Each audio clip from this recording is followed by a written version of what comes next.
Borrasca. Borrasca is a modern creepypasta layered with small-town dread and generational corruption, telling the story of a place where disappearances are routine and darkness is woven into the soil. The narrative begins when young Sam Walker moves with his family to Drisking, Missouri, a former mining town blanketed by whispers. Locals mention a strange, grinding noise in the mountains and tease of something called Borrasca, a place where bad things happen. Sam befriends local kids Kimber and Kyle, and together they explore the woods and the triple tree in the forest, where initiations are rumored, and those who trespass wrongly vanish. A few months later, Sam's older sister Whitney disappears without a trace. The police chalk it up to teenage rebellion, but Sam knows something far darker lurks behind. Years pass with little resolution. Then, as more young girls go missing, Sam, Kimber, and Kyle dig into the town's secrets. They find evidence of underground mines, corrupt officials, and a community that resists investigation. Eventually, the truth emerges. Borrasca is more than legend. It's a long-running system of trafficking, enforced silence, and abuse tied to the town's ruling family, with layers of complicit townspeople. What makes Borrasca so disturbing is how it hides inside normalcy. Drisking looks like any small town. Schools, families, local businesses, but its core is rotten. The daily grind masks unthinkable horror. The creeping terror isn't a monster in the woods. It's the betrayal of trust, the network of denial, and the idea that a whole town might value secrecy over safety. The story resonated widely. It was adapted into a podcast starring Cole Sprouse, won No Sleep Awards, and expanded with sequels that peel back more corruption. It's become more than a ghost story. It's a horror mirror, showing how monsters live not just under beds, but in institutions and minds. Sonic.EXE. Sonic.EXE is a chilling creepypasta that corrupts nostalgia by turning a childhood favorite, Sonic the Hedgehog, into a vessel for eldritch horror. The story begins when a teenager named Tom receives a mysterious CD labeled Sonic.EXE from his friend Kyle, who pleads with him not to play it. But curiosity wins. Tom loads the game and quickly realizes this isn't the Sonic he knows. At first, the game's opening seems benign, but the title screen warps, the sky reddens, the sea turns to blood, and Sega 1991 becomes Sega 666.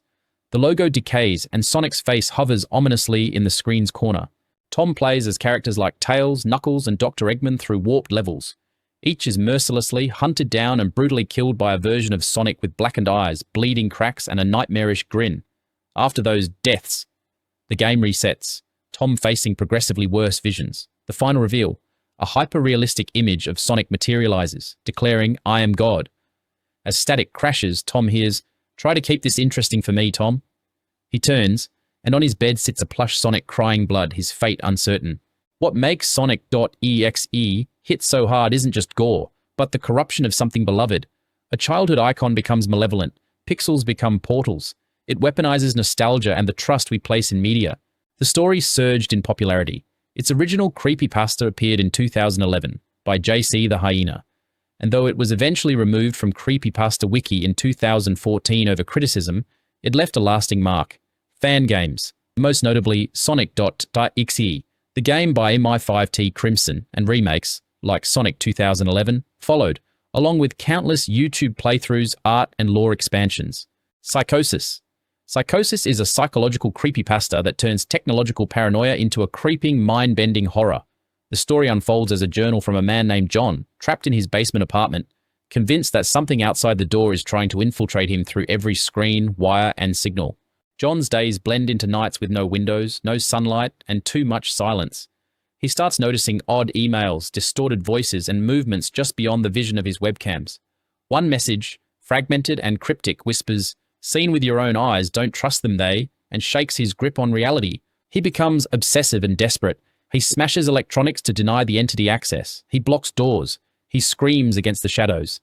Eventually, when doctors come claiming it's a delusion, things twist. In the story's cruel final lines, John stabs out his own eyes to resist control. The doctors are puppeteered by the same forces he feared, with nerve filaments in their heads, walking into his holding cell to tell him the invasion was never real. What makes Psychosis terrifying isn't gore or monsters, it's the doubling of doubt. It questions whether the threat is real, whether the narrator is insane, or both. It weaponizes surveillance, perception, and isolation. The horror lies in being unable to trust your own eyes or ears. Jeff the Killer. Jeff the Killer is one of the most infamous creepypastas, blending body horror with a tale of transformation into a relentless killer.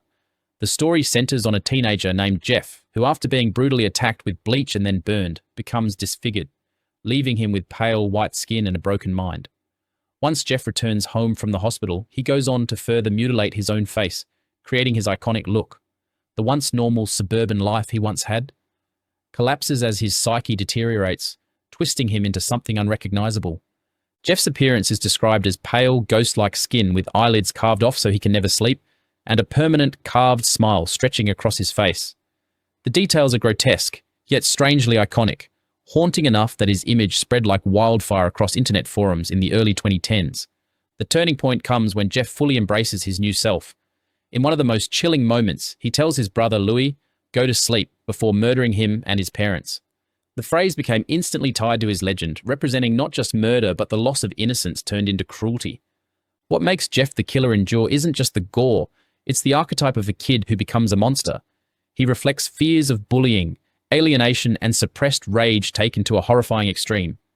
The story's popularity skyrocketed on YouTube narrations, image edits, and even fanfics, making Jeff a staple of internet horror alongside Slender Man. His pale, grinning face has since become one of Creepypasta's most disturbing and enduring icons.